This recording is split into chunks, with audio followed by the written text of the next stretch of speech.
¿Qué tal? ¿Cómo están? Buenas noches. Estamos arrancando la Caja Negra, estamos en vivo y en directo por Unicanal 21:36, 19 grados la temperatura en Asunción. Cintia Mora, ¿cómo estás? Hola Jorge, ¿qué tal? ¿Cómo están? Bueno, tres temas tenemos y aceleramos. Primero, Ingavi. ¿Qué es lo que pasa con Ingavi? Vamos a consultar el hospital. exactamente eso, sí. Una construcción que ¿Decide demandó, quién? ¿MOPC? y según las autoridades del IPS, sí, 70 millones de dólares, un hospital que tiene que entrar en funcionamiento lo antes posible porque es clave para descongestionar el hospital central. Demandó esa cantidad de dinero y sin embargo por una suerte de descoordinación o teléfono cortado entre nuestras autoridades no tiene desagüe cloacal, algo básico que cualquiera diría, bueno, ¿cómo es que no se previó algo así, verdad? Pero vamos a consultarle eso al arquitecto Masi que está con nosotros. Está con nosotros el arquitecto Gustavo Masi, director de infraestructura del IPS. Para poner en contexto este tema, preparamos este informe. A ver.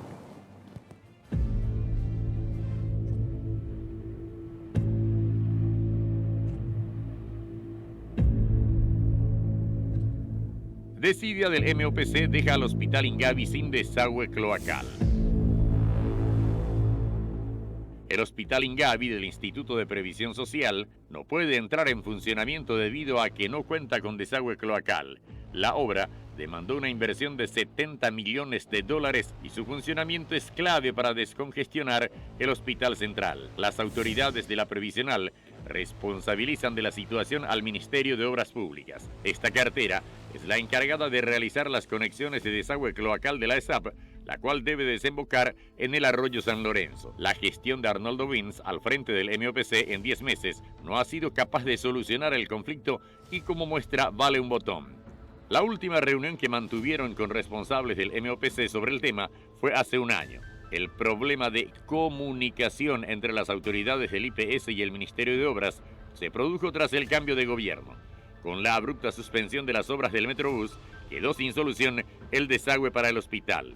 En los siguientes meses, a la suspensión de las obras del Metrobús, desde el IPS enviaron notas al MOPC para advertir sobre la situación y hallar soluciones, pero sin éxito alguno. Aseguran que las autoridades de este gobierno no midieron las consecuencias de la suspensión del Metrobús y que no vieron alternativas. Acá todos improvisan, acusan desde el IPS. El IPS posee licencia ambiental para operar el hospital y cuenta con una planta de tratamiento de efluentes. La solución provisoria que plantea IPS es conectar su planta al sistema de red cloacal general que desemboca en el arroyo San Lorenzo. Garantizan que se va a tirar un agua muy tratada que no contaminará el medio ambiente. Por su parte, el MADES no autorizó aún el vertido y aseguran que precisan hacer un estudio de impacto ambiental para analizar la calidad del vertido, ver sus características para que pueda ser recibido por el arroyo. Además de eso, también se verá el volumen caudal que se desea verter. Hace solo un mes se realizó una limpieza del arroyo San Lorenzo y los vecinos del lugar se oponen a la solución provisoria del IPS.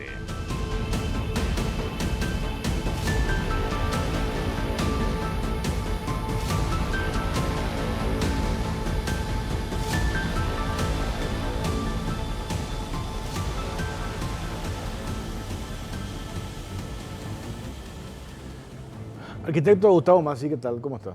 Buenas noches, ¿cómo están? Director de infraestructura del IPS. Así es, ¿En cuánto tiempo hicieron Ingavi? 18 meses.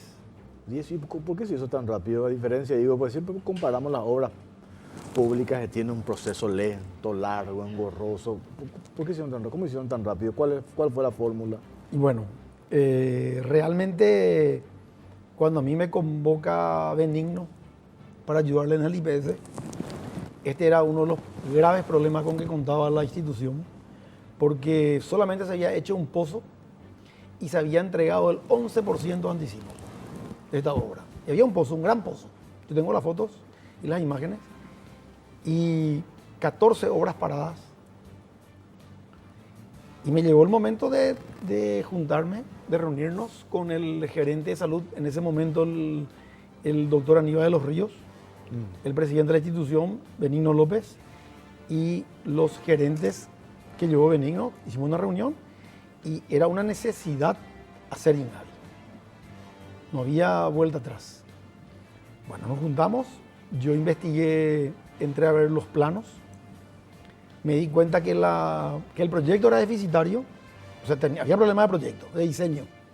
Y no solamente había problemas de diseño, había problemas de diseño en la estructura. La estructura era una estructura, como se diría, para el paleolítico. Una estructura que podía llevar fácilmente a hacer en 1 año y medio o 2, solamente la estructura de hormigón. Entonces le convoqué a los del consorcio, nos juntamos, yo vengo del sector privado, o sea, vengo con otra visión, con otro expertise, otro dinamismo. Y yo les dije, señores, esto tenemos que cambiar. Nosotros necesitamos este hospital. Entonces le doy la brillante oportunidad. O me devuelven el anticipo Del 11%. Del 11% de común acuerdo. Yo llamo de vuelta, pero sobre otra tecnología. Esta tecnología que está acá no funciona. Por supuesto, las discusiones fueron muy fuertes. Sobre todo que ellos saben que yo también estaba en el sector privado, igual que ellos. Y cambiamos. Yo les dije, yo quiero este modelo de estructura. Un modelo de estructura totalmente diferente, en donde yo le dije, vamos a ganar 6 meses de obra. 6 meses de obra, que si eso multiplicar por los gastos generales, que son gastos fijos de obra, representa un volumen de plata demasiado importante. No solamente eso, le trasladé la responsabilidad a ellos de recalcular la estructura en la estructura que yo pretendía hacer y que se hizo. Ahí está el resultado. Y como todo muy lindo, 18 meses, ¿y qué pasó con el desagüe local? Y bueno, ahí arranca un poco el tema. A mí me gusta trabajar siempre Yo siempre camino 5 pasos adelante de lo que la gente cree. A lo mejor suena pedante, pero yo me manejo así. Y me costó reunirme con... Esto era un proyecto que originalmente estaba diseñado para que desagüe en el arroyo Ital. Pero ¿qué pasaba? Nosotros al cambiar el proyecto, no el proyecto, la estructura, vimos que había una parte del proyecto que era inutilizable, que era la parte de arriba. No, el último nivel. O sea, el último nivel era una cosa enorme. Entonces, me junté con el presidente de la institución, con Benigno y con el consejo, y las necesidades del IPS son camas. Entonces dijimos, ¿por qué no hacemos más camas? Nos fuimos de 250 camas a 600 camas. Y cambiamos de 11 quirófanos que teníamos, nos fuimos a 22 salas de quirófanos presurizados de primer mundo. Bueno, ahí empezaron los cambios. Automáticamente el caudal y el volumen de agua que iba a salir de ahí era mucho mayor a lo que se tenía previsto. Entonces la cuenca que iba a recibir el Ital del desagüe era insuficiente. Ahí nos juntamos con la gente de SAP. SAP me cuenta de que ya estaba previsto el proyecto de la cuenca de la ruta Mariscal Estigarribia. Proyecto Metrobús. Con Metrobús. No, cuenca No. Mariscal Estigarribia, Ah. no Metrobús. Ahí aparece el Metrobús. Sí. Aparecen los dos proyectos ya justamente en forma paralela. ¿Cuál es la diferencia? De que la cuenca el desagüe cloacal es un proyecto ejecutivo terminado y culminado, cosa que no tiene el Metrobús. El Metrobús nunca tuvo un proyecto ejecutivo. Por eso los innumerables problemas con que se encontraron y el tiempo que llevó la obra. Cuando vos tenés un proyecto ejecutivo, tu obra no puede parar y tu obra termina. Acá está el ejemplo, Ingavi, proyecto ejecutivo completo. No había forma de no hacerlo en tiempo y en forma, que siempre fue lo que yo apunté en el IPS. Tenemos que tener proyecto ejecutivo y tiene que dejar de hacer la institución, porque la institución no posee recursos humanos para llevar adelante un número mayor de obras. Y ese es un problema que no solamente está en el IPS, en la función pública. No hay ningún ente, ningún ministerio, ninguna institución del Estado que te saque proyectos ejecutivos. No existe. Yo te digo y te puedo firmar hoy, acá. Y le puedo firmar al presidente de la República sin mentir, porque yo nunca le mentí a ningún presidente. Me tocó trabajar ad honorem con Federico Franco. No le mentí. Así fue que le ayudé a Marcelo Bedoya para hacer la única ciudad deportiva que tenemos hoy, que es kilómetro 5 y medio, 4 y medio. Bueno, esa fue una obra que se inició en el gobierno de Federico Franco y culminó en el gobierno de Horacio Cartes. Así fue que llevamos y hicimos la pileta olímpica del Banco Central. Culminamos, contra todos los pronósticos, terminó Víctor Pecci. Pero es una obra que inició en ese gobierno. Y hablé fuerte también con Federico, en su momento en el Palacio. Él te puede decir, nunca se va a olvidar. Taquilla alta, entre los dos. También con el presidente Horacio Cartes trabajé muy bien. realmente. O sea, tuvimos momentos duros, pero siempre muy claros y con mucho profesionalismo, en donde siempre primó la cordura y primó el razonamiento lógico y la parte técnica. O sea, jamás nos hemos desviado ni un milímetro de lo que teníamos que hacer. Arquitecto, ¿y en dónde está la falla en este proyecto en particular? ¿Por qué estamos hablando de un proyecto terminado sin la solución del desagüe cloacal? Bueno, ¿dónde está la falla? Convengamos que nosotros, como dice la ley, nosotros somos usuarios de un sistema. Sí. Nosotros nos conectamos a un sistema cloacal.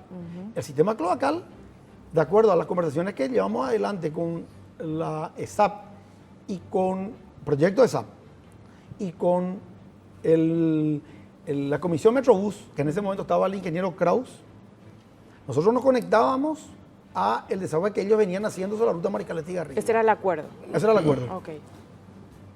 Firmados los convenios, firmados los acuerdos, hicimos nosotros la obra, la cañería sale desde la planta de tratamiento y llega hasta la ruta Mariscal Estigarribia. Y yo me conecto a ese colector principal, o sea, el colector que nosotros mismos hicimos y que se conecta, se tendría que conectar al desagüe de la ruta Mariscal Estigarribia.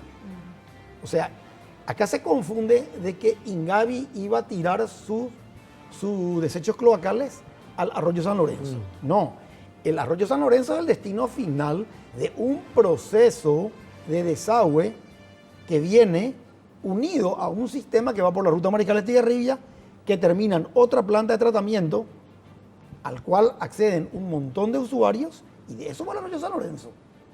Pero eso no es nada. O sea, vamos a hablar como yo siempre digo, con la verdad. Ingavi saca agua no contaminada de su hospital y se conecta a un sistema cloacal con agua no contaminada. Al sistema cloacal que estaba haciendo el Ministerio de Obras Públicas se iban a conectar un montón de usuarios, inclusive fábricas, que yo te puedo asegurar que no tenían plan de tratamiento. O sea, se conectaban directamente a ese sistema para culminar en una planta de tratamiento que finalmente tiraba sus desechos al arroyo San Lorenzo, previamente tratada, lógicamente, ¿verdad? Pero acá me están a mí acusando, primero, me acusaron de que yo me fui a hacer un hospital en un lugar donde no había desagüe cloacal. O sea, habló como boca de ganso por defender algo indefendible. Lo que pasa es que cuando llegan las personas, ¿sabes dónde está el problema? Por eso a mí me gusta hablar con la verdad. Cuando vos llegas a una institución pública como me pasó a mí, vos tenés que sentarte sobre el problema, medir el macro y a partir de ahí empezar a solucionar. No vayas a llorar por lo que te dejaron los otros, porque si no, no vas a hacer nada. Que es lo que pasa muchas veces acá. Ellos tenían que haber continuado, está bien, el Metrobús no funcionaba, para la obra, paraste la obra, pero continúa el sistema del desagüe cloacal. Ahí es donde yo me pierdo, arquitecto. Eso fue en agosto del año pasado, se suspende el Metrobús. ¿Qué pasó de agosto hasta ahora? Son 10 meses. Y bueno, nosotros hemos cursado nota, nos hemos juntado, hemos hablado. ¿A quién enviaste nota, arquitecto? Al Ministerio de Obras Públicas. ¿Te respondieron? ¿Hubo alguna...? Respondieron y querían que nosotros saquemos una licencia ambiental para verter nuestros líquidos y llevar directamente al arroyo San Lorenzo.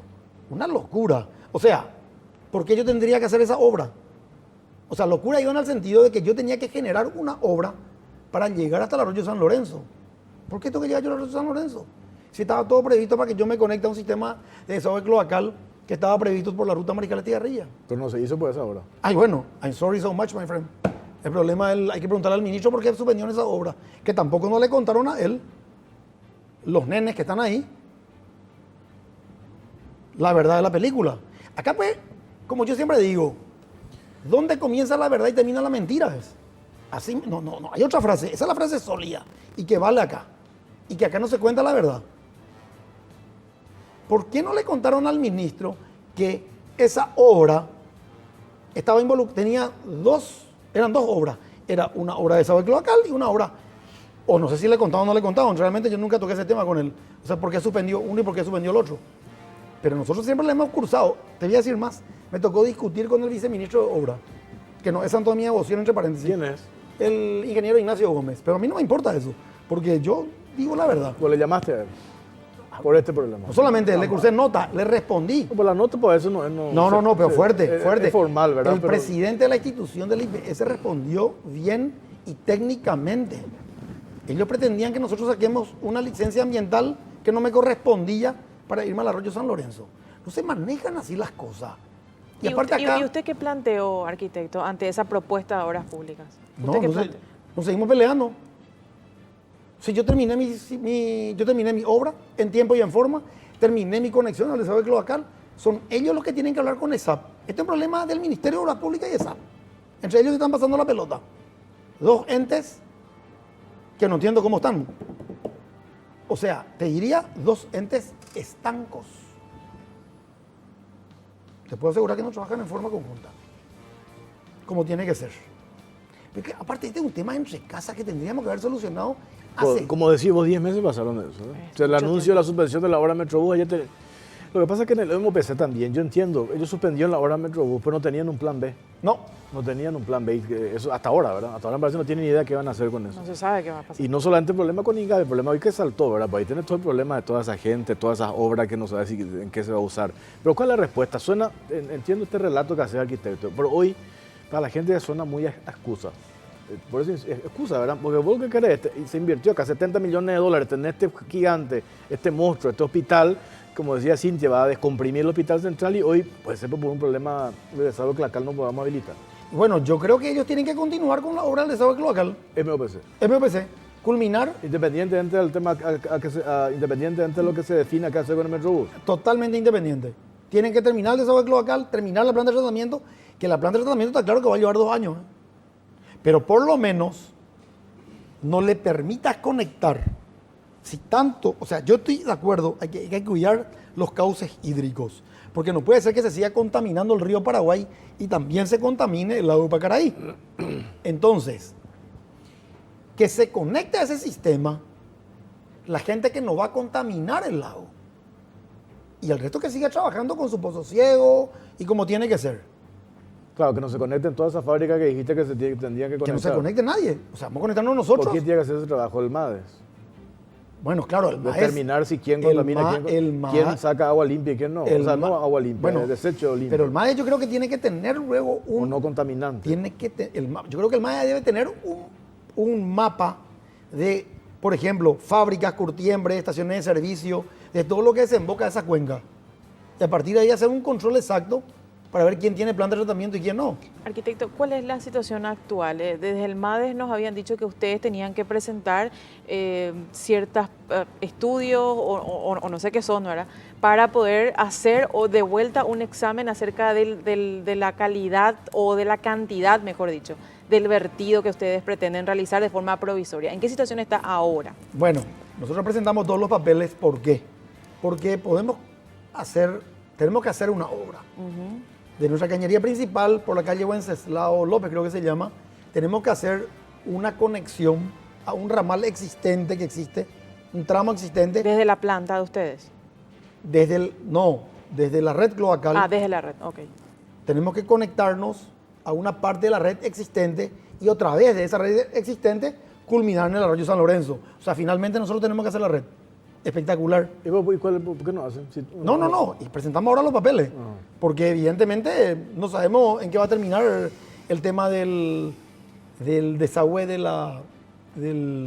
porque yo no sé si esta es una prioridad para el MOPC. El MOPC está en millones de cosas, son obras emblemáticas donde sí se van a lucir ellos, ¿verdad? Esto es una obra del IPS, ustedes tienen que terminar, ustedes tienen que hacer esta parte de arquitecto. Pero no, yo no tengo problema de hacer. Está claro, yo no tengo miedo de nada. O sea, a mí no me asusta ninguna obra. ¿Por qué no hicieron 10 meses?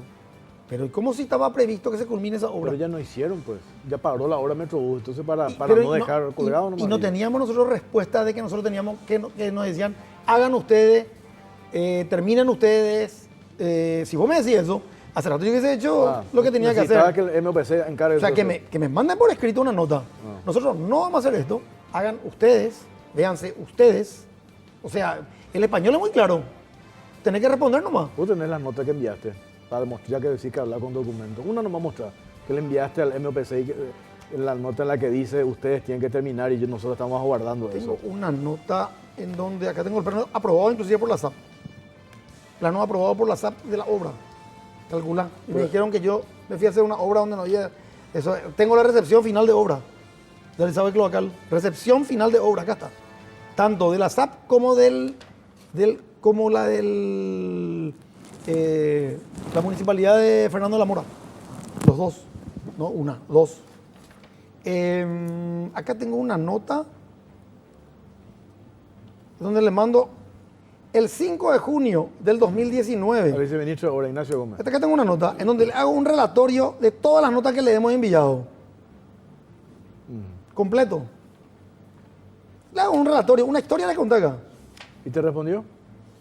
Y me respondió cualquier banana, donde decía que nosotros teníamos que sacar la licencia ambiental para conectarnos al arroyo San Lorenzo. ¿Qué es lo que le preguntaste? Eso es lo que dicen. Exacto. Eso les pide a usted.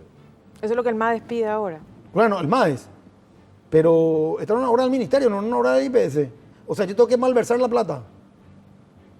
Pero si forma parte del No, proyecto. no, espera un ratito, no. Yo soy un usuario del sistema. Yo soy usuario del sistema como sos vos y como sos vos de tu casa. Te unís a un sistema de desagüe cloacal. No, señor. Ahora yo tengo que generar una obra aparte en la calle que no le compete al IPS. El IPS tiene que invertir su plata exclusivamente por ley en propiedades que son del IPS. Eso hay que entender, señores. O sea, yo no esta puedo es una invertir obra en en una obra en paralelo, la calle. arquitecto. O sea, puedo hacer, por ejemplo, una extensión propia, como hice, de red eléctrica para este hospital, porque es única y exclusivamente de IPS esa red. Esa red no puede usar nadie, solamente nosotros usamos. Lo que hay que hacer es, hay que sincerarse acá. Hay que ser profesional, hay que sincerarse y decir las cosas como son. No es, hagan nomás ustedes porque son IPS. Todo el mundo cree que IPS tiene la maquinita de hacer plata. No funciona así. No es así. O sea, es una ¿Llegaste, tomada de pelo. ¿Llegaste a hablar con BIMS en No. todo este lapso, no? No habla conmigo. Para él yo soy un director de obra, o sea, un director de infraestructura. Él habla con otro tipo de gente. Él habla con su viceministro de obra. El presidente de IPS. O habla con el presidente de IPS. Sí, claro. Conmigo no va a hablar. Arquitecto, ¿en cuánto tiempo va a estar disponible el hospital? ¿Se puede decir eso No, a la gente? nosotros o vamos a todavía no? habilitar el hospital hoy porque le estamos mudando este lunes a la clínica antigua, ya al hospital nuevo, pero voy a seguir utilizando con mi pozo ciego que tengo. Con pozo ciego, pero exclusivamente para la clínica que se muda al hospital. Más de eso no puedo hacer. ¿Qué Si yo capacidad quiero- sería del total del No, hospital? es muy chico, es muy chico. Es muy chico. No te puedo decir un porcentaje, pero es muy chico. Es La clínica. clínica, la es clínica. consulta nomás. Sí, es consulta. Ah. O sea, yo no puedo tener otro servicio. Porque ese hospital se armó para 600 camas. Tiene. Claro, nosotros queríamos, tenemos que, o sea, una vez que tengamos todo listo, que tengamos el desagüe y todo, nosotros vamos a empezar a ingresar al hospital, pero por servicios y de a poco. Primero se vamos a un servicio muy importante que es traumatología. Por etapas, entonces. Claro, y calculamos que en un año nosotros vamos a tener a full el hospital y con todo, inclusive el caudal de agua que vamos a sacar de ahí, que son 100 metros cúbicos hora, 100 metros cúbicos día, ¿verdad? Que es un caudal importante para ese caudal que puede recibir esa obra que está sobre la ruta Mariscal Estigarribia. Que mucho ya se inauguró en Gaby. Me acuerdo del gobierno. nadie inauguró. No, pues estuvieron ahí con el presidente Mira, anterior, con el presidente de IPS anterior. El presidente Horacio Cartes hizo una visita sorpresa. A las Hizo obras. a la obra. Hizo a los 10 meses de haber iniciado la obra. ¿Por qué? Porque él sobrevolaba la obra y le llamaba la atención la rapidez cuando se estaba yendo la obra. Y llegó diciembre y nosotros estábamos ya terminamos la estructura. A los 10 meses. O sea, en Estábamos en síntesis, mampostería, en si, plena obra bruta. si dependía de ustedes, arquitectos, si dependía de vos, la obra ya estaba culminada plenamente. Esto Sí, paró señor. porque dependían de O otra sea, institución. Entendamos, la obra está culminada. Claro, pero 100%, probada y para recibir enfermos. Tenemos que recibir el equipamiento y ingresa la gente. Lo que tenemos que es conectarnos y empezamos a mudar los servicios para que así empiece a funcionar. Y aparte, yo te voy a decir una cosa. Esto habla muy poco bien de la ayuda que se le puede dar a un presidente de la República. Aquí hay que ayudar al presidente de la República actual. para comprimir el IPS central. Pero no solamente eso, porque es una política de gobierno. Él el primer día apostó por la salud. Esto forma parte de la política de A gobierno. los asegurados lo que hay que ayudarles no al También, presidente. bueno, Sí. en el sentido Sí. de que una política de gobierno, por supuesto, a lo que lo ha asegurado, nosotros liberamos, pero vamos a liberar brutalmente el Hospital Central. Calculá, tenemos lista la policlínica, frente mismo a la capilla. Es una obra de 92 consultorios con el laboratorio y farmacia. Vamos a sacar prácticamente todos los consultorios de la torre. Vamos a descomprimir esas 15.000 a 18.000 personas que entran por día. Ya no van a entrar ahí. Vamos a trasladar una gran parte a consultas en un sistema mucho más ordenado, en una obra, en una mega obra que tienen que ir a mirar lo que es, en donde realmente el asegurado va a ser mejor atendido, va a tener mejor infraestructura. O sea, como tiene que ser, porque así tiene que funcionar la salud. No hay otra forma. Y eso es trabajar con planificación. ¿Y por qué, como decís, que Benigno te llevó al IPS, que sos amigo de Benigno? ¿Por qué no le contaste a Benigno ya siendo ministro de Hacienda y el ministro de Hacienda le llamaba a BIMS? Decir, definime pues esto. Che, Pero movete, el ministro de Hacienda tiene más problemas que el libro de Baldor. Y no solamente soy amigo de Benigno, como hermano de Benigno soy. Yo te puedo asegurar. Y con mucho orgullo te digo. Pero Benigno, ya no le puedo cargar con este problema a Benigno. Ya somos grandecitos nosotros. Y sí, porque, ¿Cómo va a resolver? porque alguien tiene que descomprimir. Si decís que no hablabas con BIMS porque vos Bueno, estás en pero otro yo nivel. no. Pero el presidente de la institución sí, llegó, respondió, contestó. Y la gente se toma su tiempo porque el Ministerio de Obras Públicas también, me imagino, tendrá miles de problemas. Pues, Pero increíble esto, imagínate, yo te destacaba y lo dije varias veces que a mí me sorprendió cómo ustedes y en tu gestión hicieron en tan poco tiempo, las obras que duran 5 años que no se acaban nunca. En 18 meses culminaron esto y después nos trabamos por una cuestión, Sí. una argelería de la conexión Y del básica. desagüe no, cloacal. no ¿verdad? es una argelería, es una desidia. Y bueno, vamos a pero- hablar, pero con el español bien clarito. Desde Es una ahí desidia. pusimos nosotros, decía el MOPC. Claro, una desidia. O sea, no le dieron pelota a esto. No le dieron pelota. Hasta Así que nomás. saltó ahora, se hizo público. Y salió- que saltó exactamente, se hizo público. Y quiero ver cuándo terminamos y cuándo.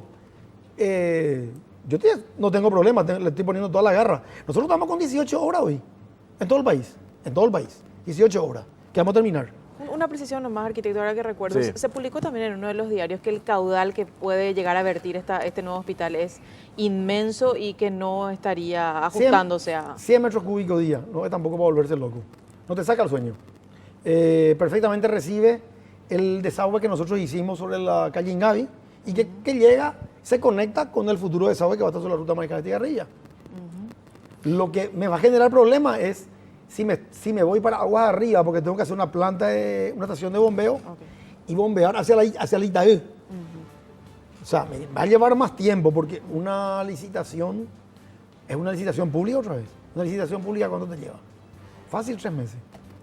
Más obra, ¿verdad? Entonces, hasta prefiero, o sea, no sé, vamos a ver qué me dice. Yo te voy a decir una cosa, al que le tengo que agradecer, sí, es al ministro de Medio Ambiente.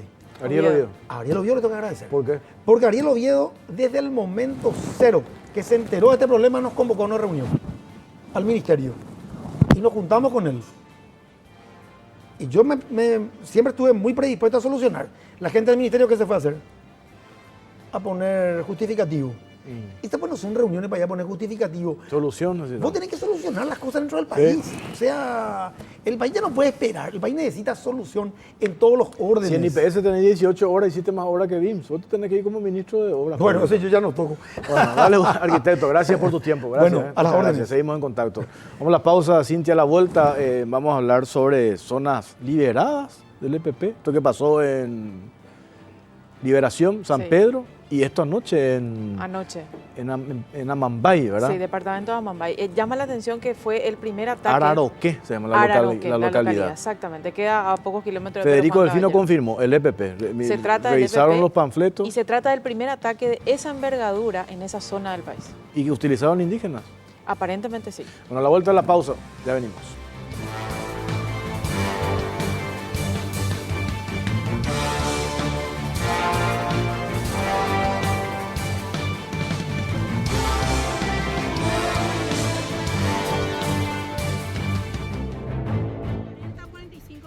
De terror. No sé, estamos en shock, todavía no podemos creer. Parecía que estaba terminando, pero hubo otras explosiones. Se está incendiando en medio de la ruta un vehículo. Asalto de película en San Pedro. Dinamitan sucursal bancaria y desatan el terror.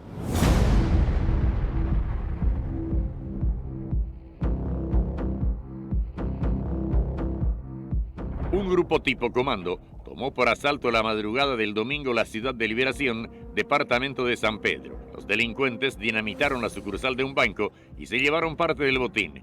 En la huida asesinaron a un joven e hirieron a otra persona. El asalto tipo comando ocurrió alrededor de la 1 del domingo, cuando aproximadamente unos 50 hombres con armas de guerra sitiaron la ciudad de Liberación y dinamitaron el local de Banco Visión, que quedó totalmente destruido.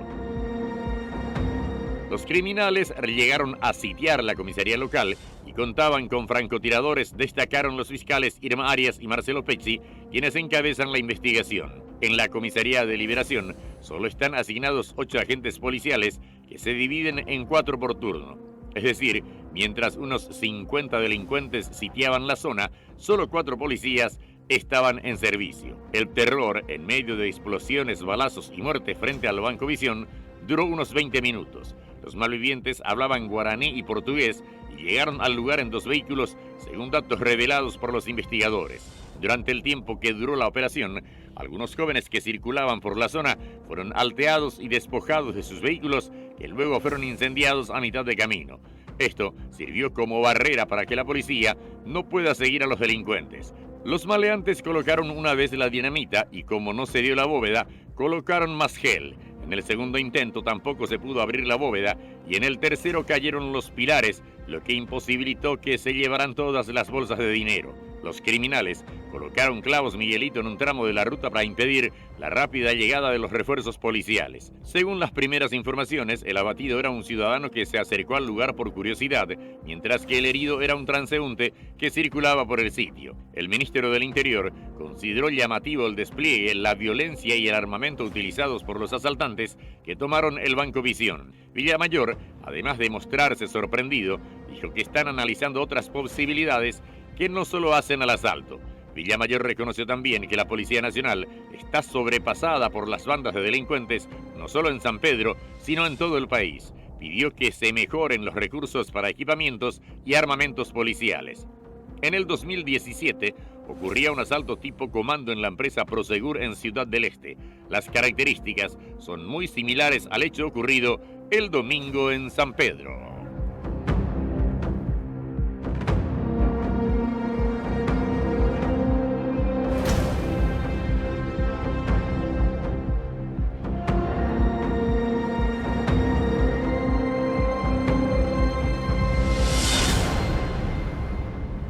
Bueno, el tema de la inseguridad ahora, estos episodios del fin de semana, como veíamos en el informe lo de Liberación y anoche lo del EPP. Vamos a hablar sobre este tema, Cintia José Amarilla, especialista en inteligencia. ¿Qué tal, José? ¿Cómo estás? Buenas noches, ¿cómo están ustedes? ¿Cómo está, Cintia? Bien, Esto genera una reacción, por supuesto, no es para menos, ¿verdad? Todos, imagínate, 40 minutos tomaron una ciudad ahí en San Pedro. En diputados plantea juicio político a Villamayor, ministro del Interior. Celso Kennedy hoy hablaba, es una figura constitucional, juicio político ministro del Poder Ejecutivo, y en el Senado interpelación. Y recién fuera del aire me decía, ¿a qué responsabilidad de la policía en toda esta historia o no? Realmente no. Según el decreto 103 del año 2013, que es el que reglamenta la ley que facilita la participación de las Fuerzas Armadas en un comando de operaciones de defensa interna, el CODI, o sea, lo que popularmente conocemos como la Fuerza de Tarea Conjunta. Te leo textualmente, dice en su artículo 3,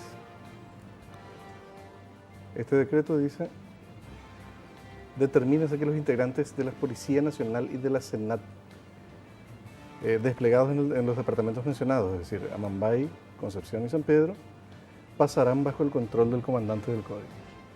¿Del comandante de...? Del comandante del Comando de Operaciones de Defensa Interna. O sea, de los militares. De los militares. O sea, la Fuerza de Tarea Conjunta, que está encabezada por las Fuerzas Armadas, es la responsable de la seguridad interna de 3 departamentos. Hoy escuché que un efectivo militar estaba diciendo que la policía no nos pidió asistencia. El vocero de la FTC dijo eso. Sí, el vocero de la FTC. Y eso no es correcto, eso está a cargo de ellos. O sea, porque finalmente estamos como país invirtiendo unos 15 millones de dólares anuales Para en mantenerla. la operación militar más grande y más prolongada desde la Guerra del Chaco, en territorio paraguayo. No hay otra. O sea, el asesinato de Somoza significó un año de operaciones más o menos de rastrillo y qué sé yo, de todas las fuerzas públicas. Pero una operación militar semejante a la desplegada desde el año 2013 para atender el tema del EPP no tiene antecedentes, salvo la movilización efectuada para una guerra internacional contra Bolivia entre 1932 y 1935. Acá ya estamos hablando de 6 años, o sea, ya podemos establecer ya podemos ver algún balance, ¿verdad? No estoy diciendo hay que eliminar la FTC, no, lo que digo es, Pero cuando hablamos de la FTC no se reduce solo a EPP. no. Bueno, ellos hablan, pero estamos haciendo no es lo que dice la... Estamos haciendo un trabajo de inteligencia para controlar las células del EPP, que los tenemos acorralados, por eso no hay, no se dio en mucho tiempo, los tuvieron prácticamente sin reacción por el trabajo o por la presencia de la Fuerza de Tarea Conjunta. También ellos tuvieron que, su sistema de inteligencia, detectar esto que pasó en Liberación. Están formalmente asignados con la tarea de custodia de la seguridad pública en estos departamentos. Eso dice el cuerpo legal. Ahora, si me dicen, bueno, la ley dice eso, pero en realidad no le hacemos caso, es otra cosa. Pero imagínate esto que mencionaba, el vocero de la Fuerza de Tarea Conjunta, la policía no nos avisó, por eso nosotros no reaccionamos. Pero si había 8 policías en la comisaría. Claro, pero si primero pues tenemos que definir las funciones, sí, ¿verdad? Pero si ni y siquiera las funciones se definen, de cada uno, ¿cómo van a actuar? Es que esa es una cuestión de diseño estratégico. O sea, finalmente, ¿qué es la Fuerza de Tarea Conjunta? ¿Por qué estamos criticando a la policía solamente? Si la policía es la que está a cargo de un organismo superior, ¿verdad? Su equipamiento es insuficiente para esta capacidad de fuego. No sé, 15, 20, 30 personas armadas con fusiles, con explosivos de alto poder, con la capacidad para bloquear caminos con vehículos incendiados. ¿Qué le vas a pedir a la policía que atienda ese caso? Teniendo de ahí a 30, 40 o 50 kilómetros una fuerza que cuenta con capacidad de ser aerotransportada, con blindados, Ese es el principal reclamo. 40 minutos sitiaron la ciudad, tomaron la ciudad, 40 minutos y no hubo una capacidad de reacción. Escuchaba al diputado Vera Bejarano hacer ese reclamo. ¿Cómo no pudieron reaccionar en 40 minutos? ¿Te acuerdas del 24 de abril, recuerdan, perdón, el 24 de abril del año 2017? Ocurrió lo mismo en Ciudad del Este. Ciudad del Este, pero Ciudad del Este es la segunda ciudad en importancia. Después de la capital del país. Claro, después de la capital del país en términos económicos, geopolíticos, sociales. El Alto Paraná es el segundo departamento más poblado del país. Y ahí, por supuesto, está una división de infantería, están los principales destacamentos navales, fuerzas tácticas de la policía, fuerzas normales de la policía, está la Senada, está todas las fuerzas públicas. Ninguna fue capaz de reaccionar para contener y mucho menos para repeler el ataque a Prosegur. Hoy, desde el Senado, José, hablaban algunos referentes de modelo fracasado en torno a la Fuerza de Tarea Conjunta. ¿Qué se podría plantear a partir de estos hechos y el análisis que estás haciendo para, no sé si reconvertir el modelo o plantear otro tipo de estrategia desde tu punto de vista? Mira, yo creo que tratando de ser lo más objetivo posible, la acción del EPP está reducida a una expresión bastante mínima. Y eso es en parte debido a la presencia o a la amenaza o a la potencialidad de una fuerza pública en la zona que está representada por la Fuerza de Tarea Conjunta. Eso hay que decir. Probablemente entramos en el terreno especulativo, probablemente el escenario hubiera sido peor si no hubiéramos tenido una fuerza presente por ahí que eventualmente tiene la potencialidad disuasiva. Sí, tiene la potencialidad de la aniquilar presencia parte del Estado, por lo menos. De aniquilar parte del grueso importante del EPP. Ahora, ¿esto es suficiente? Yo creo que no. Yo creo que hay que plantear estrategias de carácter distinto, hay que, invertir seguramente en recursos materiales y tecnológicos más seriamente, y hay que tener un plan, hay que tener una política de seguridad y sacarle efectivamente a la Fuerza de Tarea Conjunta esa responsabilidad sobre la seguridad interna en términos policíacos, porque la Fuerza de Tarea Conjunta no es una policía. Evidentemente tampoco es una fuerza de inteligencia porque si no se anticiparía a todos los eventos, o a gran parte de los eventos del EPP, digo. Tampoco es una fuerza de ocupación territorial porque no tiene la masa de maniobra para decir, bueno, ahora tenemos toque de queda desde las 6 de la tarde hasta las 6 de la mañana en toda la zona de control. No tiene la capacidad de hacer cumplir eso. Que vaya con revisión, no es ninguno de esos, pero al final todo eso es. ¿Verdad? No, en serio. Se espera todo eso Sí. de ellos, pero no tienen, o sea, no le dimos los elementos, no sé. Entonces, bueno, tiene que ser redefinido porque acá estamos jugando un juego de fingimiento que no conviene a nadie. ¿Sí? Estamos exponiendo a nuestras Fuerzas Armadas a un fracaso muy grande, del cual casi nadie sale inerme. O sea, esto va a tener su costo político para, así como el tema de apoyar a la dictadura tuvo su costo político que hasta ahora las Fuerzas Armadas paraguayas siguen pagando, bueno, este fracaso también va a tener. Pues imagínate estos dos sucesos que se dieron en esta zona de influencia de la Fuerza de Tarea Conjunta. Concepción, San Pedro, Amambay. El domingo, Liberación. Y anoche lo de Amambay, en la zona de estancia Ñanduí, le asesinaron a un administrador, le dispararon tres tiros, después lo quemaron. Sí. Extrema violencia. Extrema violencia, No sí. fue un hecho así Hazaña, decía el aislado. fiscal. Eso está dentro del menú del EPP. No es la primera vez, o sea, esta creo que es la cuarta o la quinta vez que procede más o menos de la misma... La quinta en esta administración, en el gobierno de Mario Abdo Benítez. Pero con esta hazaña sigue ejecutando gente, creo que es, si mal no recuerdo, es la quinta en 10 años. ¿Verdad?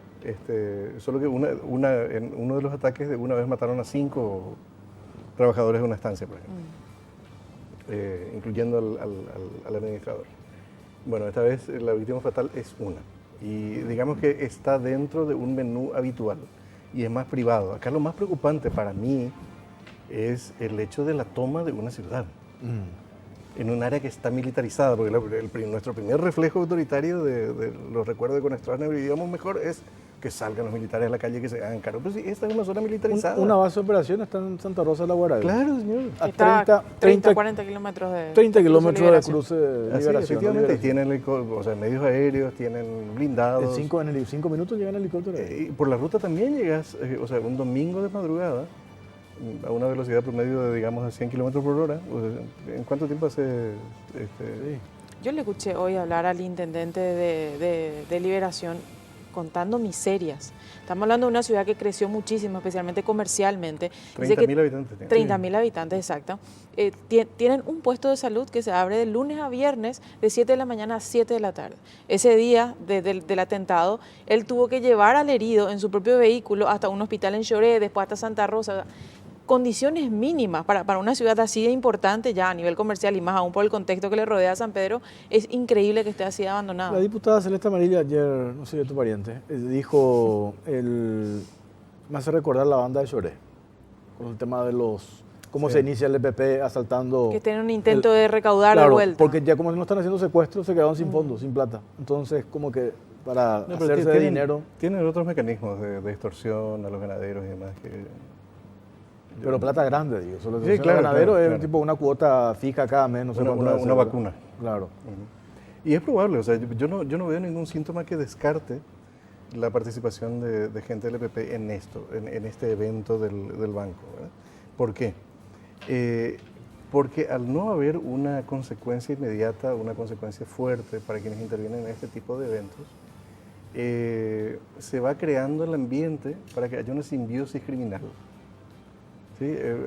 Hay como una cierta simpatía hacia los narcos. Bueno, ellos compran autos de lujo, estancias, y finalmente solamente se matan entre ellos. Esa es la idea, el common sense en el Paraguay, ¿verdad? Lo cual es falso. Y hay una convivencia de la industria narco con el EPP en la zona. Sí. ¿Cuál es la lógica de la producción de un territorio de producción de drogas? Que tiene que haber una hegemonía del grupo que controla esa producción y que controla luego el tráfico, la entrega, etcétera, etcétera. ¿Cuál es la lógica de una guerrilla? Tiene que haber un control territorial. Y resulta que coinciden el territorio del EPP con el territorio de la producción de marihuana en la zona.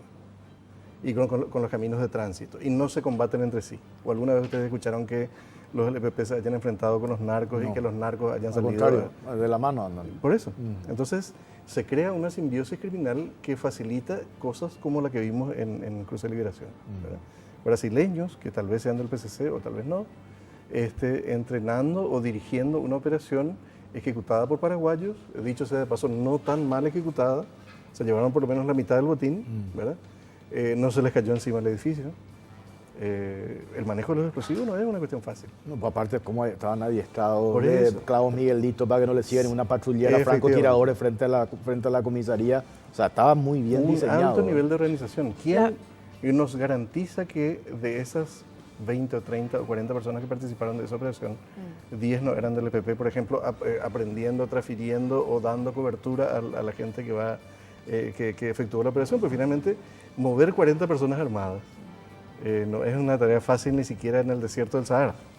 La versión oficial casi descarta al EPP en este acto en particular de liberación. Decía el ministro Juan Ernesto Villamayor de que huele a narcotráfico en cualquiera de sus facetas, pero que el EPP tiene como un sello muy particular y él prácticamente descartaba que se trate del EPP. No sé, yo no descartaría. No Claro, descartaría para descartar, supongo yo que debe tener otro elemento Otro más elemento. objetivo, ¿verdad? Claro. Hoy, que Por ahí hasta ahora no puede- lo arrimó. Puede haber elementos investigativos que no conocemos.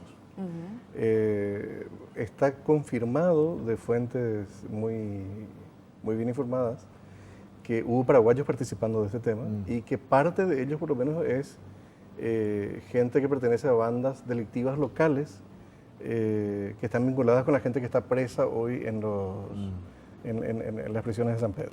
¿Sí? Hubo brasileños, eso está confirmado también.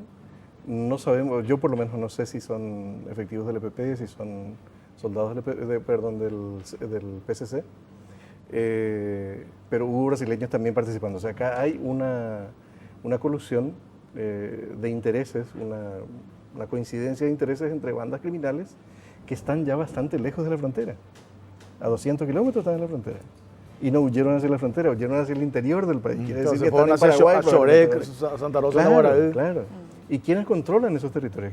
¿Quiénes controlan los alrededores de Choré y el límite entre Concepción y San Pedro, por ejemplo? El EPP controla. José, en un primer momento se hizo también hincapié a la desproporción que hay entre la envergadura de este operativo criminal y lo que finalmente se llevaron, 1.200 millones de guaraníes. sí. ¿Qué opinas al respecto? Bueno, ahí hay varias cosas para considerar. Una es que, según pudimos averiguar, esta sucursal movía relativamente poca plata. Poca plata. sí. Mucho menos que lo que había en ese día. Quiere decir que ahí, manejaban información bastante exacta, La bastante expectativa era precisa. 2.500 millones. Está bien, y había 2.400.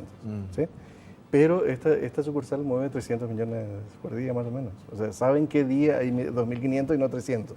¿Sí? Hay fuente interna, o sea, eso implica también que hubo un periodo de estudio previo del blanco. Vos no es que llegás Y le con meté 10 kilos de dinamita en dinamita la- y chao, y listo, y haces la operación. No, esto requirió un periodo prolongado de estudio del blanco, de elección del blanco, de elección del día, de vigilancia del blanco, y luego la movilización de toda la logística de 40 personas, de 30 personas. Y toda esa inversión que como mencionaste de cada año la Fuerza de Tarea Conjunta 15 millones de dólares. para el trabajo de inteligencia, vos que sos especialista en inteligencia, cuando se dan sucesos como esto hablamos y opinamos y como que tenemos la receta, pero acá haciendo ese ejemplo que me parece brillante el que hiciste, porque si ni siquiera definimos los roles, ¿cómo vamos a ir a combatir? Si ni siquiera sabemos qué es lo que tenemos que hacer, Increíble. ¿verdad?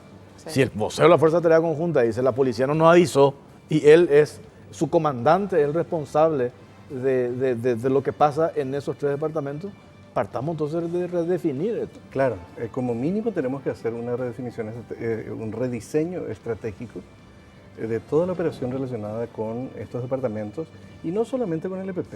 El EPP es un problema efectivamente grave, pero también nos olvidamos del narcotráfico. O sea, ¿por qué dejamos de lado el tema de los sicarios, el tema de Pedro Juan Caballero, el tema de Salto del Guairá, el tema de, no sé, pareciera que tenemos ese prejuicio que predominaba en Europa, en los Estados Unidos, en la década del 40, ¿verdad? Hace casi un siglo, 80 años, que creía que el fenómeno de la mafia, por ejemplo, era una cuestión confinada a Chicago. Y no, resultó que la mafia después manejaba Las Vegas, todo el estado de Nevada, manejaba la Florida, manejaba Nueva York, manejaba Boston, ¿verdad? Tenían fuerte presencia en todo el territorio. O sea, cuando uno se equivoca en el diagnóstico y no le da el medicamento adecuado, lo que ocurre es que ese fenómeno criminal se multiplica a todo el territorio. Y nosotros estamos hoy en los prolegómenos de la multiplicación de ese tema. Lo que planteaba hoy Cintia, demasiado despliegue para poca plata, perfecto. Eso puede ser indicativo de que este es un golpe secundario, antesala de un golpe principal. ¿Y dónde va a ser el golpe principal? No sé. ¿Puede ser en Asunción? No sé, puede ser. Esto es una práctica, digamos, no sé si es una práctica, pero por lo menos un fondeo. O sea, te lleva 1.200 millones, tampoco es muy poca plata. O sea, no es... O 2.500 millones, que era el objetivo, pero no es poca plata. Ahora son casi $500.000. No cambiamos nada haciendo un juicio político a Villamayor. Yo creo que no, y creo que estamos apuntando al sector equivocado. O sea, en esto no puede. ¿Qué le puede pedir a la policía local? ¿Cuánto estaban en la comisaría? 4 estaban. 4 por turno, Fue el 8 día en total. más frío del año. A la 1 de la madrugada estaban todos. ¿Qué le puedes pedir? O sea, una patrullera que a lo mejor no tenía poco combustible. No, porque intentó seguirle y con el clavo Miguelito se quedaba en la mitad de camino. Bueno, y en un lugar donde está lo más granado de nuestras Fuerzas Armadas, que está a cargo de lo más granado de nuestras Fuerzas Armadas. 40 minutos se apoderaron, no hubo reacción. Exacto, y con el presupuesto más alto que se le haya asignado a una fuerza de combate en los últimos 60 años. Sí. Entonces, bueno, ¿de qué estamos hablando? ¿Qué es ¿A quién le estamos apuntando y a quién le estamos exigiendo cosas? Estamos exigiendo cosas a los actores equivocados, me parece. José Amarilla, siempre un gusto. Gracias por tu tiempo, muy amable. Gracias a ustedes. Por La vuelta de la pausa, ya está con nosotros el abogado Cristian Kriskovic, representante de la Universidad Católica ante el Consejo de la Magistratura, para hablar de todo este caso, las denuncias que lo involucran, su descargo ante el jurado, el apoyo que tuvo unánime y qué es lo que va a hacer él a partir de todo esto que se instaló. La vuelta a la pausa, ya venimos.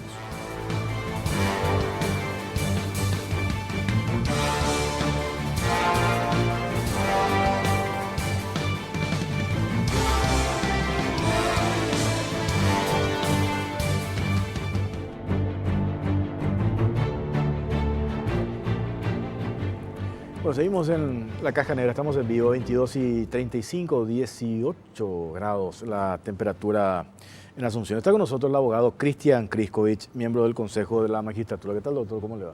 Muy buenas noches, Jorge, Cintia y a toda la audiencia de Unicanal. Preguntaba recién, ¿por dónde arrancamos? Este tema tiene varias aristas, ¿verdad? ¿Arrancamos, Cintia? Doctor, muchos senadores y también de otros estamentos solicitaron tu renuncia formal al cargo que ostentás en el Consejo de la Magistratura como representante de la Universidad Católica. Imagino que ya analizaste esa posibilidad. ¿Alguna decisión al respecto? Sí, oficialmente he respondido a esa recomendación, si podemos llamarla así, que hicieron 28 senadores ayer ante el Pleno del Consejo de la Magistratura. Y he explicado puntualmente el caso que me involucra, que como bien lo decía Jorge, tiene unas ramificaciones que hace que haya una gran confusión sobre el asunto. Y claramente concluí diciendo de que en base a una mentira no puedo renunciar a un cargo de responsabilidad que asumí por un acto eleccionario de mis pares, no solo de la Universidad Católica, sino también en la última oportunidad de la Universidad Autónoma, ya que la representación constitucional corresponde a las universidades privadas con más de 20 años de antigüedad. Yo decía, acá hay 3 cuestiones puntuales, cabezas para explicar un poco. Por un lado, tema de compra notas. Así es. ¿Verdad? Otro lado, la denuncia supuesto acoso. Y por otro lado, la indemnización, el juicio en el ámbito civil que él reclama. O sea, son Hay tres. un cuarto ingrediente. ¿Cuál es el cuarto? Que es el trabajo del Consejo de la Magistratura, porque muchos senadores utilizaron el pedido de renuncia hablando de la terna de la Corte Suprema de O Justicia. sea, te acusaron Así de que también favoreciste a uno de los candidatos. Más bien criticaron la terna en sí, no de favorecer a un candidato. Pues yo hablaba de estos 3 elementos puntuales. Hablaste de un cuarto, yo le sumaría un quinto. Que sí, que tiene que ver, porque esto hay que decirlo, que tiene que ver, aparecieron todos los enemigos naturales de la Iglesia Católica. Enemigos naturales de la Iglesia Católica. ¿Qué tiene que ver eso? Que tiene muchísimo que ver, representante de la Universidad Católica es Crisco. Entonces ahí aparecen historias de los ataques naturales a la iglesia. Por eso digo, también vamos a poner ese elemento a la hora de hacer un juicio, me parece que también hay que poner. Pero vamos a desmenuzar lo que tenemos. Yo no le escuché a nadie criticando a la iglesia. No, al contrario, lo que más yo he escuchado es al menos la campaña en redes sociales es criticando, por la cuestión de acoso directamente. Claro, pero sí criticando a la iglesia por mantenerlo en el claro, cargo. Eso sí se vio un montón. Por eso ya aparecieron los enemigos naturales, ¿verdad? No, pero está para poner, digo. Todos los elementos. Todos los elementos sobre la mesa. Pues, no vamos a pelear acá, tranquilo. No, pero no es eso. Sino hay 3, ¿verdad? Entonces yo digo, son 5 elementos, ¿verdad? Vamos a desmenuzar. Perfecto. El tema de acoso. Sí. El tema de acoso, en realidad, es lo más grave dentro de todo en esto, cuanto a la magnitud y a lo que significa para un docente ser acusado de ese delito, ¿verdad? En realidad, ese es el segundo punto, pero hablemos de él, ¿verdad? Decía que es el segundo punto porque viene después de que la señorita Belén Whittinglow haya sido expulsada de la Universidad Católica por la compra de notas. Yo siempre explico cronológicamente la situación porque es importante entenderlo.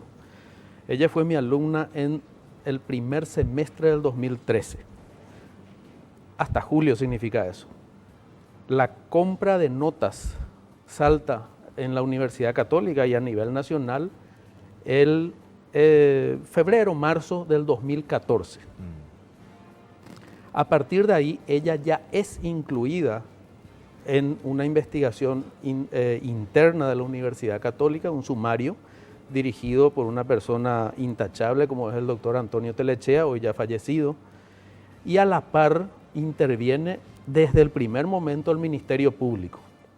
Quiere decir que es una investigación objetiva y otra interna donde es parte de la universidad. Dentro de ese proceso hay reconocimiento expreso de la señorita Belén, donde ella reconoce haber pagado entre 700.000 y 800.000 guaraníes por 3 notas. Es decir, 3 calificaciones que ella tuvo que haber estado ausente, aparecen en su certificado de estudios con X nota, 4 o 5. Ella es expulsada meses después, en octubre el reconocimiento lo hace en agosto del 2014, en octubre es expulsada. Ese reconocimiento lo hace con un abogado, que es el doctor Andrés Casati, pide criterio de oportunidad en la fiscalía, eso significa que reconoce el hecho también que constituye delito para el sistema penal. Cambia de abogados, no sé por qué, y cuando aparecen estos 2 abogados, Rodrigo Cuevas y Juan Martín Barba, por una cuestión de estrategia procesal, entiendo yo, cambian el discurso y comienzan a hablar de acoso sexual. Por eso yo quería partir de ahí para hablar del acoso, porque se dice que me acusó de acoso y yo entonces de venganza le incluyo en la compra de notas. Es al revés. Ella es expulsada por la compra de notas y comienza a hablar de acoso. Eso es fundamental porque las 2 senadoras que impulsaron esta declaración expresaron exactamente lo contrario. Entonces, ella es expulsada el 7 de octubre del 2014, el 6 de noviembre recién comienza a hablar de acoso.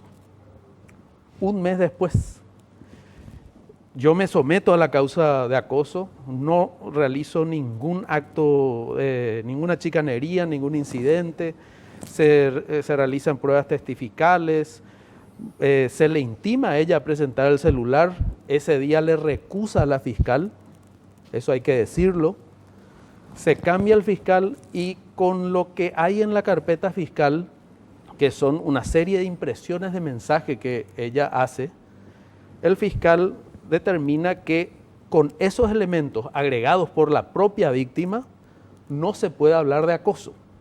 Por eso desestima la causa. En los 8 meses que duró el proceso, nunca Belén Whittinglow agregó el celular. Siempre yo digo, para que la gente entienda, ¿verdad? Porque a mí se me dice, no agregaste tu celular. Pero si yo digo que Jorge Torres me amenazó de muerte, yo tengo que agregar el celular donde está la prueba. Porque De lo contrario, estamos violando un principio de derecho que es la presunción de inocencia. Y el que alega el hecho tiene que demostrarlo. Ni un día se agregó. El teléfono celular nunca se puso. Jamás. Nunca se peritó, nunca se... El de ninguno. Ni el de Pero usted, es lo ni que el te de... decía Cintia, Sí. es ella la que tenía que agregar Entiendo, su celular, doctor. porque es ella la que afirma que los mensajes estaban allí. Entiendo, doctor, pero usted tampoco presentó de A mí forma no se me voluntaria. intimó, ¿verdad? a ella sí. Ah, ok. Así es. ¿Y usted? Bueno, el 8 de junio, Sí. el 8 de junio finalmente la causa es desestimada porque no se configura el delito de acoso. Esa resolución no es apelada por la señorita Belén. Entre tanto, sigue la causa de compranotas. Paralelamente, el acoso terminó junio de 2015. Sigue la causa de compranotas. Como ella veía apurado el proceso de compranotas, sigue atacándome. Que el acoso, que yo le metí en la compra de notas. Entonces, para defender a mi familia por sobre todo, porque no me interesa el dinero de la indemnización, sino el honor de mis hijos, yo le demandé por daño moral, no por la acusación de acoso, sino porque después de desestimado, es decir, después de que la justicia dijo no hubo acoso, ella siguió afirmándolo. ¿Se entiende el motivo, verdad? Ahí es donde yo hago la demanda civil. Transcurren 5 años, Jorge, sin que se pueda avanzar en el proceso de compranotas. De 44 expulsados, 41 reconocieron los hechos y hace 4 años están libres. Ya cumplieron con todas las medidas, tuvieron criterio de oportunidad y 3 personas, entre ellas Belén Whittinglow, siguen incidentando y chicaneando la causa de compranotas hasta el día en que una jueza se animó por fin a acabar con las chicanas de ese proceso. Antes de declarar su rebeldía y ordenar su captura, ellos recusaron a decenas de jueces, fiscales, cámaras desmanteladas. En la corte el expediente estuvo más de 1 año por chicanas. Entonces, como la misma Corte Suprema de Justicia, los nuevos integrantes están tratando de impedir ya estas chicanas, la jueza determinó, conforme a derecho, y ella lo explicó, no soy yo, que se declare la rebeldía de estas personas y se ordene su captura para que concurran de una vez por todas al proceso. Dejen de evitar. Son 5 años de un delito que está quedando impune, Jorge. La estrategia de estas personas es que la causa prescriba. Están eludiendo. En la causa de compranotas yo no soy parte. Lo dijo la jueza, lo dijo la fiscala, justamente para evitar que se mezclen los tantos, porque vos mismo decís son 5 aristas. La causa de compranota fue iniciada por la Universidad Católica, ni siquiera por la universidad como persona jurídica, sino por un docente indignado por estos 41 alumnos compranotas, el doctor Jorge Boarín, una persona muy respetable. Y en 5 años estas personas no permitieron llegar a la audiencia preliminar, que debe llegarse en pocos meses. De los 3 que se ordenó la captura en estos últimos días, 2 ya se presentaron. Un alumno y el funcionario. Esta señorita quedó sola. Que le escuché a la fiscal Teresa Sosa Istal pedirle que se Así mismo. presente. Y yo también le diría lo mismo, Jorge. El perjuicio que me causó fue enorme, pero yo creo que el perjuicio que sus abogados le están causando a ella es mucho más grande, porque le están por dejar en la cárcel. Los 41 restantes, Jorge, ya están con su título y están ejerciendo. No de la Católica porque fueron expulsados, pero fueron a otras universidades. Se olvidaron ya del tema. Cumplieron con las imposiciones que le dio el juez conforme a derecho. Pero ¿de qué sirvieron estos 5 años de ir contra la justicia y basando toda su historia en una mentira? Cuando decís basando la historia, va a entender un poco, en una mentira y desde el punto de vista todo procesal explicaste y yo creo entender. Hoy, ¿qué es lo que resalta? Y te pregunto directamente. O sea, esa conversación que se publicó. 1.600 esos mensajes de WhatsApp, ella alega. ¿Esos mensajes existieron o no existieron? No existieron, Jorge. No hubo ningún mensaje de acoso sexual, de contenido sexual ofensivo para con ella ni con ninguna otra alumna. ¿Pero yo hubo soy hace comunicación 20 con ella años, o no, doctor? yo soy hace 20 años docente y ningún antecedente de este tipo tengo. Nunca, ninguna alumna puede decir eso. Es más, yo siempre cuento, en el 2018 he sido padrino de promoción de un curso solamente de mujeres en Derecho. Es una acusación falsa. Ella es la que relata cuál fue el motivo de contacto conmigo y fue justamente la compra de notas. Y se limita ella a confesar diciendo que yo le orienté simplemente que se presente a la comisión interventora. Esa relación no pasó de este encuentro y nada más. Es falso, Cintia, todo lo que ella me está endilgando. O sea, esos mensajes, doctor, que ella divulga, que se expresan de contenido sexual, ¿eso ella inventó? No existieron. ¿Ella inventó? Nunca hubo acoso de mi parte, absolutamente. Pero ella inventó entonces, doctor. Inventó. Increíble. A ver, en este caso lo que a mí me llama la atención es, por un lado, del caso acoso, que me parece lo más grave en toda esta historia. Por el otro está desde el punto de vista procesal demostrado, ¿verdad? Justificado, y puso el ejemplo del tema de comprar notas. Pero el los acoso 40 tampoco está demostrado. No, Jorge. pero quiero insistir nomás, Sí. digo. Yo no digo que se haya demostrado, quiero insistir nomás para entenderlo el acoso. Dos elementos que a mí me llaman la atención. ¿Por qué no se presenta el teléfono celular? ¿Verdad? De ambos. Pero principalmente, ¿quién denuncia? Si yo digo, si vos me denuncias a mí... Si es mi nombre el que está en juego, Claro. yo presentaría también mi celular. Si es mi nombre el que está en juego. Ujú. Mi opinión, doctor, con todo respeto le digo. Yo optaría por presentar. Y ¿Te puedo interrumpir Sí. ahí? ¿Cómo Yo ofrecí mi celular, ofrecí los puntos de pericia, eso está en la carpeta fiscal, jamás me resistí a ello, pero justamente, te repito, el día que tenía que entregarse el celular, ella recusa a la fiscal y no se puede hacer la diligencia. Ahí cambia la historia. Así es, eso lo he afirmado públicamente en reiteradas ocasiones Eso me y parece- está en el expediente. Pues es importante. ¿Qué digo usted yo. ofreció entonces? Claro, Totalmente. Por eso me parece importante siempre que nosotros, esto es una cuestión básica también, Escuchar las dos la partes. historia, ¿verdad? Sí. Pues yo cuando anuncié hoy, dije que iba a estar el doctor Kriskovich, inclusive comenté en redes, y empezaron los cuestionamientos, ¿verdad? ¿Cómo le va a escuchar? ¿Por qué no, verdad? O sea, es su versión contra la otra, ¿verdad? Claro. Acá hay elementos que se arriman, ¿verdad? Yo no tenía, y está claro, en el presupuesto de que esos mensajes no existieron. Yo pensé que los mensajes existieron. Sí. Mira, quiero leerte nomás y quiero insistir yo en los documentos, por eso disculpen si cargo mucho a la audiencia con lecturas, ¿verdad?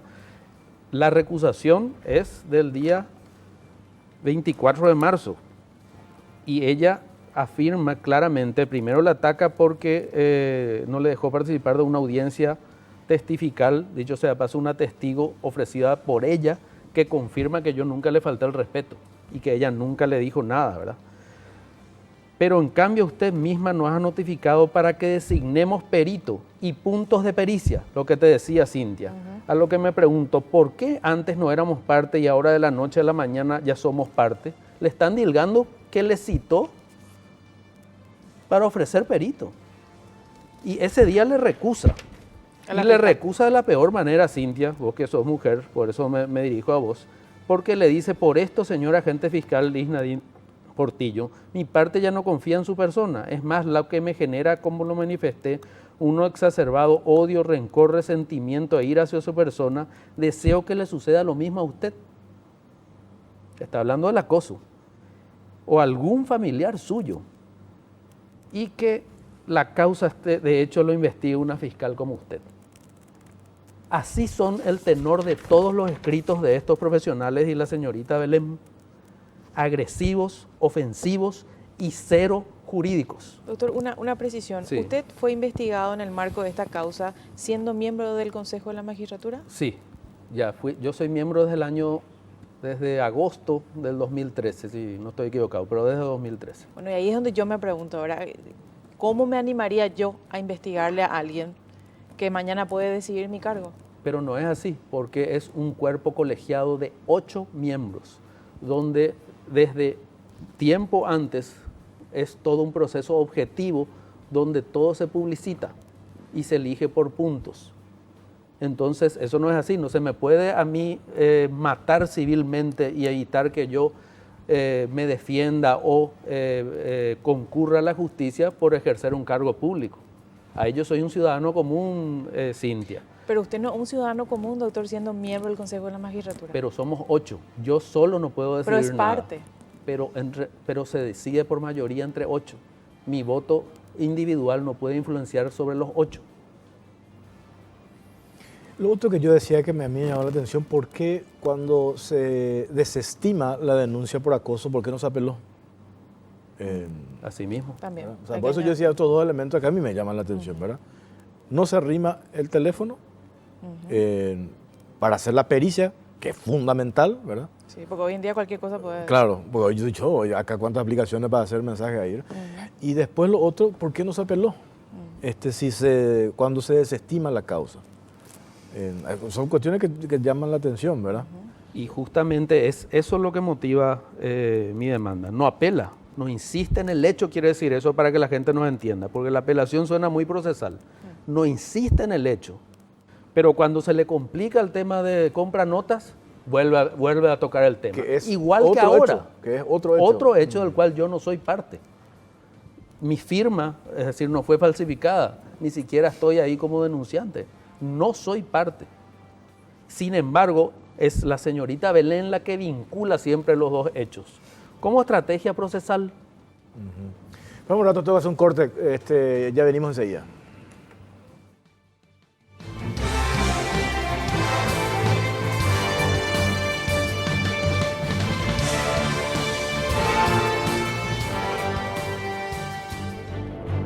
Bueno, seguimos en la caja negra. Una última consulta y ya cerramos, Cintia. Sí, doctor, se habló mucho y se publicó también, esto es un galanteo y no fue Así acoso. mismo. ¿Usted dijo esa palabra Absolutamente. Y ¿De dónde salió? Esa es una manipulación también de la señorita Belén y sus abogados. Esa frase sale en la ratificatoria de la Fiscalía General de la desestimación y no hace atribuyéndome a mí la conducta de un galán o de un galanteador, sino categorizando el tenor de los supuestos mensajes. Esto que trajo la señorita impreso no representa un acoso, sino más bien sería un galanteo. Pero no se me está firmando a mí como el galanteador. Eso se utiliza con malicia y con engaño para atacarme y decir que se reconoció ese hecho. Eso es falso, Cintia. Nunca yo califiqué mi conducta de esa manera, ni tampoco lo hace la Fiscalía. Hace calificando los mensajes supuestos para desestimar la causa. No sé si se entiende. Se entiende, doctor. Bueno, ¿qué es lo que se viene ahora? Aclaraste, no vas a renunciar porque por todo esto que... ¿Contás con el apoyo de la iglesia, doctor? Estoy con el apoyo de la universidad y sobre todo de los docentes que son mis votantes. La Asociación de Profesores, no solo de Asunción, sino también de Concepción y de otras localidades, apoyan y conocen la historia porque es la misma historia que se viene repitiendo desde el año 2014. Cada vez que se le complica la historia de la compra de notas, vuelve a sacar el tema como un mecanismo de defensa. Bueno, nos vamos, lo escuchábamos al abogado Cristian Kriskovic. Nos reencontramos el próximo martes, si Dios quiere. Buenas noches.